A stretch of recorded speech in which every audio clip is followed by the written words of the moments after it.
All right, so the Mavs yesterday got a really impressive and much needed win in the first game for Anthony Davis as a Dallas Maverick, and he looked awesome prior to leaving with injury, of course, which is about the most Anthony Davis statement of all time. But 10 of 18 from the field, knocks down both of his threes, 26 points, 16 rebounds, and 7 assists. He had like 24, 13, and 5 in the first half. The dude was going absolutely nuts. 3 blocks as well. Was playing dominant basketball before tweaking his abdomen late in the third quarter and leaving the game. Mavs managed to hold on without him, though, despite a really rough performance by Kyrie, who started like 0 of 7 and finished only 4 of 15 from the field.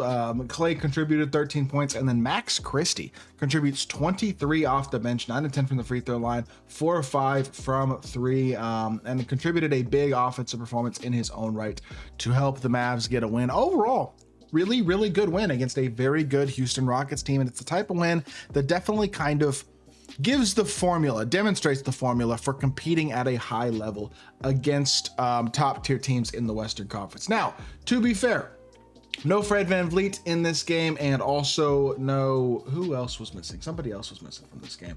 I don't even remember who the other player who was missing was. Oh, Jabari Smith's obviously still out, but I feel like there's somebody else that I'm missing. Either way, point being, this was not a fully healthy Houston Rockets team, but still a good win nonetheless. Obviously, Anthony Davis showing off the dominance that he can have as a number one option, which he has been a number one option at times in Los Angeles, including a lot this year, but very much the focal point of the offense yesterday, and I think likely going forward as well. On most nights, it's Anthony Davis's team, and I think Kyrie Irving's aware of that. I think everybody's aware of that, in all honesty.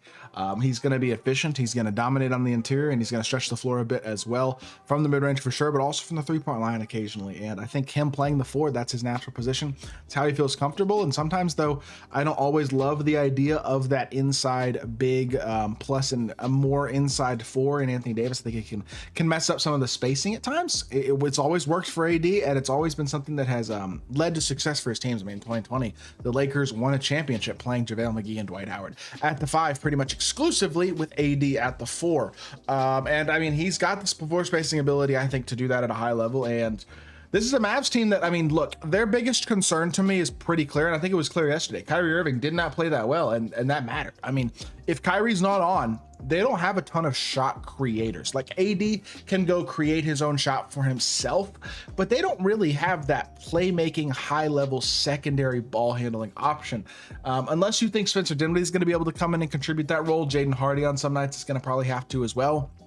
And I mean, you're asking a lot out of guys like Dante Exum, Clay, Max Christie, PJ Washington to try to be playmakers. Even Anthony Davis, he had 7 assists yesterday. He's got to be a playmaker as well. Like, these guys have to be able to kind of as a team share that load as playmakers and decision makers and shot creators, because that's a role that obviously Luka was so great at and filled so massively that now the whole identity of the team is very different on the offensive end of the court. Now, defensively, they're going to be amazing. Are they going to shoot 52% from 3 every night? Absolutely not. Can they hold teams to 40%, 30% from 3 on a consistent basis? Yes, I believe that they absolutely can. I have a lot of hope for this Mavs team going forward on the defensive end of the court. I think that's where they're really going to thrive in general anyway. And offensively, there might be some real concerns at times. I wouldn't be shocked if there are some slow moments and slow games and down games for sure, but I hope as a fan that they can work that out enough to the point where they're still able to be competitive defensively and keep themselves into games even when the offense isn't always clicking. And look, I mean, they're 28 and 25. They've been playing a bit better as of late without Anthony Davis, obviously without Luka and all those types of guys. They've won 2 games in a row. The 3 games over 500, but they're still 2 games back in the 6th seed, and 3.5 games back, or 4.5 games back, I'm sorry, of the 4 seed. I realistically think home court advantage in the playoffs is probably unlikely. I think if you're the Mavs, the goal is the 6th seed, but obviously the goal is the 6th seed for teams like Minnesota and the Clippers as well. And I mean, the teams behind them, like Sacramento, who might be as good, if not maybe a little bit better as they were before after the deadline. Phoenix, who dysfunctional, absolutely, but still talented. Golden State seriously looks better with Jimmy Butler. Like, I have no hesitation saying that whatsoever after last night. That's going to be another whole video that I'll make later this evening.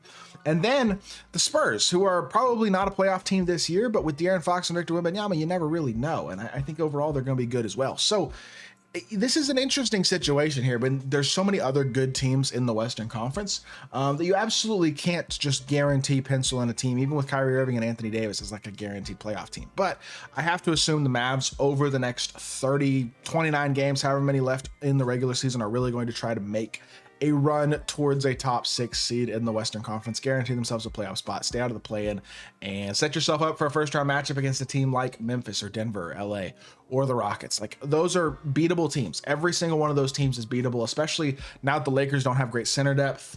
The Grizzlies have their flaws. I mean, Jaren's been amazing, but Ja this year has not been as good. Neither has Desmond Bane. They're not a perfect team. The Nuggets, despite Jokic's dominance, again, not a perfect team. And I think the Mavs have a lot of guys to throw at Jokic to make his life hard and make other people beat you as much as you possibly can against Jokic. And I mean, the Rockets, they just beat the Rockets. I don't see why they couldn't beat a young Rockets team that doesn't really have that 1A go-to clutch time scoring option. This is a situation where if the Mavs make the playoffs, they have a serious path to winning a round or two. Like, I think it's very realistic to find themselves as the 6th seed and win a couple rounds into a Western Conference Finals matchup against Oklahoma City. Like, that would be a fascinating series. Now, the Mavs have owned Oklahoma City in the Luka Doncic tenure in Dallas, but now that that's over, obviously that changes some things, and I do wonder how the Mavs would do with only one real shot creation, point of attack type guard against the defensive options that Oklahoma City can throw at you. But this is a team that absolutely still has high aspirations if they're fully healthy. Now, that if is a big if. Derek Lively, will he be able to recover in time to come back and be an impactful force this season? Can Anthony Davis stay healthy? Can some of these other guys who have had significant injuries issues throughout the season stay healthy, such as Najee Marshall, who's missed a ton of games due to injury. PJ Washington missed some games due to injury. Kyrie missed some games due to injury. Like, as a whole, this team is good, but I think they could potentially be better for a more sustainable amount of time if they could just all stay healthy. And fingers crossed, the guys like, I mean, Dante Exum missed the whole year until about like last week. Like, having him back is nice. There are some pieces on this team that make them really, really good. They got a lot of high-level three-point shooters. Max Christie's been playing his butt off since coming to Dallas, and hopefully that continues. As much as I didn't like the Quentin Grimes trade, I mean, if Caleb Martin can come in and be healthy eventually and be a contributor come playoff time, he's another useful rotation piece who can find himself a spot in the lineup. Like, this is a good, deep team. There's no doubt about that. That doesn't justify the Luka trade by any means. You would have been a good deep team with Luka instead, and you would have had more, I think, set up for the future. Like, I don't think this team's significantly better than they would have been with Luka Doncic. Again, they're coming off a finals appearance with a very similar team that was playing great when they have their guys healthy. But at the same time, this is not a team that you look at and you can turn your head up at, scoff at, and just be like, oh yeah, they're not on our level. They could beat any team in any series. I truly believe that. If you are a fully healthy roster with Anthony Davis and guys like that. And look, here's the honest truth, y'all. The reason that this team is going to benefit so much is for the season, they're actually not bad defensively, 14th in defensive rating in basketball. And then offensive rating is even better than that, 7th best in basketball. But the thing is, over the past basically month and a half since Christmas, they're a lot worse than that. Their defensive rating is bottom 6 in the league at a 116.6, and their offensive rating is only a 112.4 as well, which is also in that bottom 11 or so in the NBA, which has given them a negative 4.1 net rating since Christmas, which puts them at 25th in the league as well.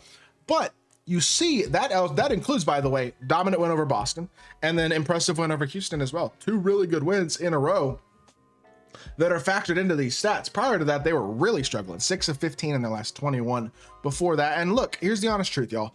Is this team, in my opinion, going to win a title? Probably not. Do I think they have a chance to? I think so. And I think that the thing that is really going to help this team is the fact that they're going to now, with a healthy roster, or at least a much more healthy roster, and some more defensive pieces added into the mix like Anthony Davis and Max Christie, they can really hope to improve on that season-long defensive rating. I would not be surprised at all to see them be a top 5 defensive team in basketball for the rest of the season from February the, I guess, 8th with Anthony Davis's debut on. I would assume that's probably a top 5 defense and a top 10 offense. And that's the type of team that can contend. If you're top 10 in both, you have a serious chance to contend, and with health, there is absolutely a path to the Mavs still being a championship contender. So as frustrated as I am about Luka Doncic, I will continue to support the players, Anthony Davis, Kyrie Irving, all those types of guys. Not going to support Nico Harrison, absolutely not. But I will support the players and I will support the team, and I hope they succeed because they look like they absolutely have a recipe to success with the dominance of Anthony Davis in his first game as a Mavs. So with that being said, that's going to do it for the video. I hope y'all did enjoy. If you did, make sure you hit that like button, leave a comment, and subscribe. I'll be back with more NBA content very, very soon. I appreciate y'all. Peace.